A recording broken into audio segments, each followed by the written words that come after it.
Lara and the Mountain Lion.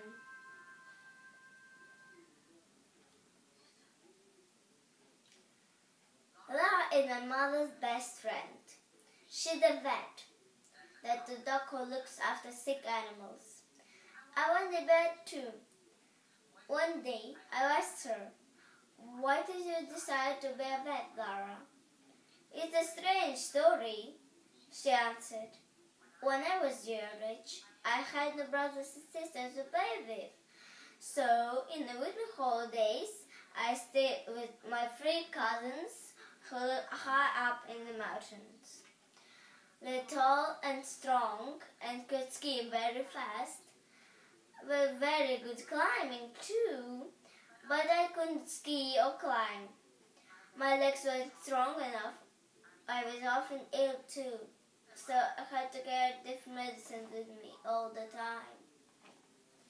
One day, my cousins wanted to climb mountains that is behind the house.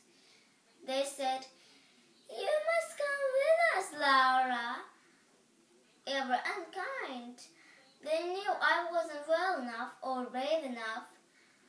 I walked on the way, but I was so tired, so I had to stop and sit down. My cousins laughed at my red face. 'See you later then,' I called and went on the mountain without me.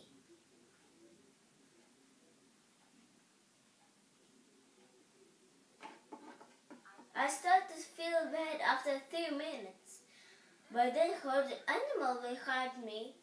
I felt a big, warm, very soft face on my shoulder.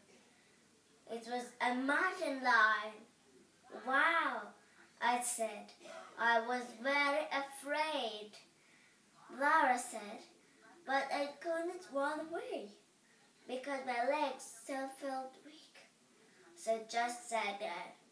The lion opened his mouth. 'Oh no,' I said, and said, 'Oh, I've got a terrible toothache.' Well, I know all about toothaches, and I often had that. 'It's a medicine that's in my jacket pocket,' Lara said. I laughed and said, 'I will leave you, Lara.' 'Why not?' she answered. 'Strange things happen to the world all the time.' The lion and I sat and talked about cakes and snakes and other things. And after a few minutes, it said, 'My tooth feeling much better now, but I've got a very bad stomachache. I've eaten too much food after I woke up this morning.' I often had stomachache, so I had a bottle of stomachache medicine in my rucksack. I put him on a little plastic spoon and gave it to Lion, and then we sat and talked about bugs and sharks and other things. After a few minutes, a lion said, 'My stomach's feeling much better now, but I got a horrible headache. I lay in the sun for hours yesterday.' I knew about headaches, so I took a clean handkerchief from my jacket pocket and put it in the snow before I put it on the lion's furry head. 'That's very cold, but it feels good,' the lion said.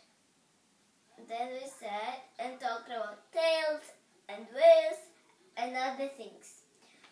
But suddenly, the lion jumped up and said, 'I'm feeling great now. What do you do next?' I pointed at the mountain. My cousins were all this high up above us. 'Can you take me up to the top?' I asked. 'Sure,' it said. 'You can ride on my back, no problem.' So I jumped on his back and put both arms round his neck.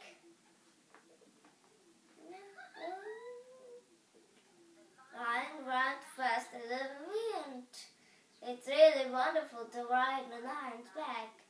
Have you ever done that? Lara asked me. No, I said, and laughed. Well, you must try that one day. But I had to finish the story. When the mountain lion and I arrived at the top, I got off his back and disappeared in the dark cave. Soon after that, my cousins arrived. They were very surprised when they saw me. What next? I asked. Well, said Lara, then they laughed at me again. Another year, I went back to the place where I met the lion and came to talk to me again. Sometimes they took it more medicine and husband rode on his back in the snow. We became great friends. I knew that I wanted to be a vet one day. So I didn't answer your question. Lara waited for a minute and then I laughed. I'm sorry, she said. That's just a story. But then she turned around and looked at the photo on her desk. It was a little girl and a mountain lion. It was sitting on the rock in the snow, and the lion had a big soft furry face on his shoulder. Lara turned back and smiled at me. Now it's work, she said.